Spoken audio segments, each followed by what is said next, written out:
Hi everyone, and welcome to your fourth week of video tutorials. By now you've been working on your Milestone 1 assignment and actually submitted it last week in week 3.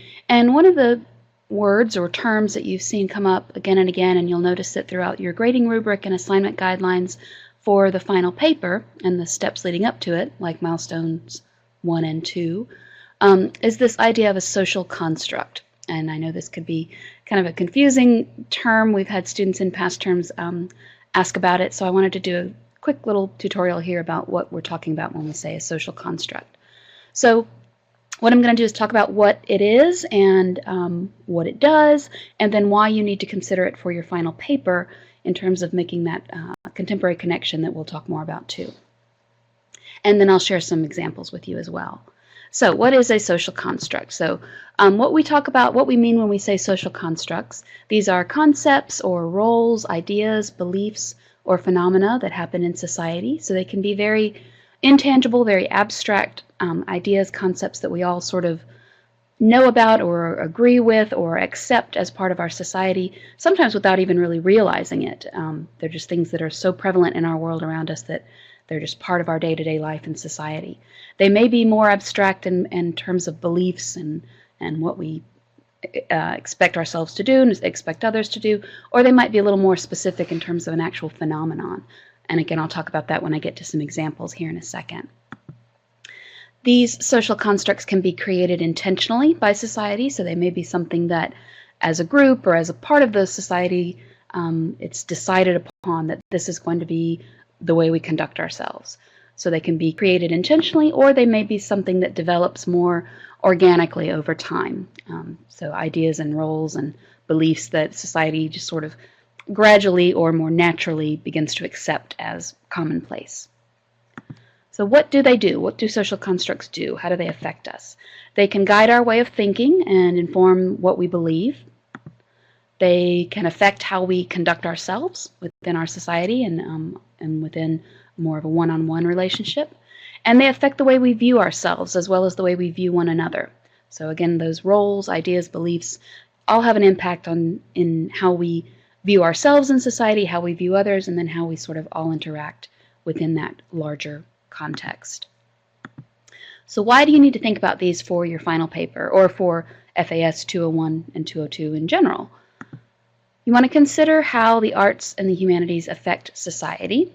So in many ways we can look at works of art and see the kind of impact they might have directly or indirectly had on the culture around us, how famous artists or powerful works of art might have affected society at the time or continue to do so today.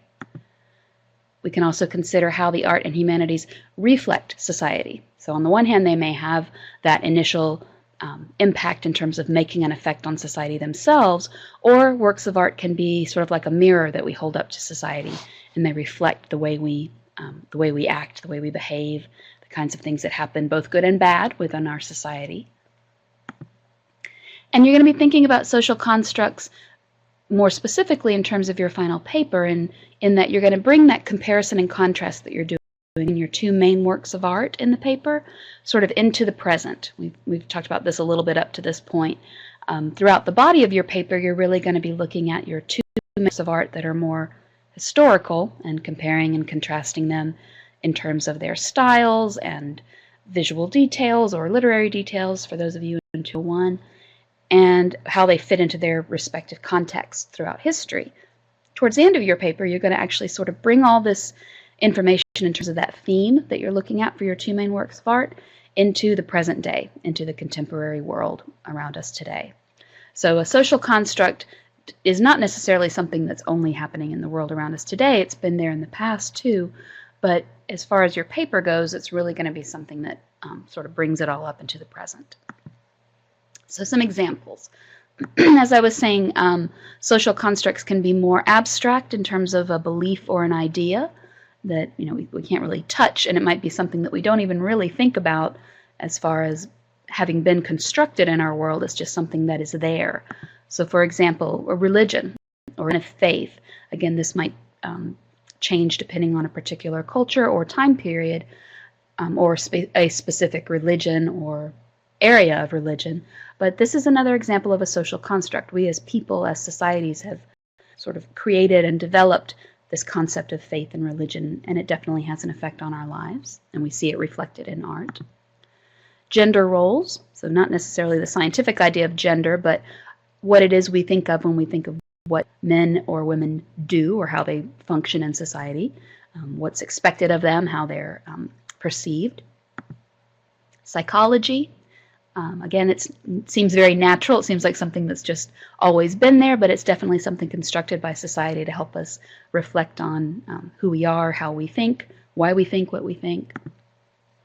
Government, again, another sort of timeless one and universal one, but at some point, man and society had to actually construct this idea of government and how we're going to conduct ourselves as a society.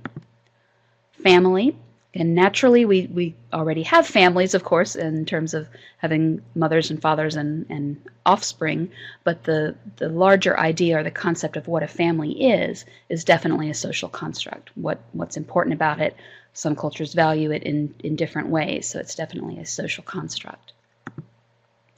So they can be these beliefs or ideas more abstract and more sort of universal, having happened over time, or they might be different phenomena that have happened throughout history or more recently and might be a little more specific.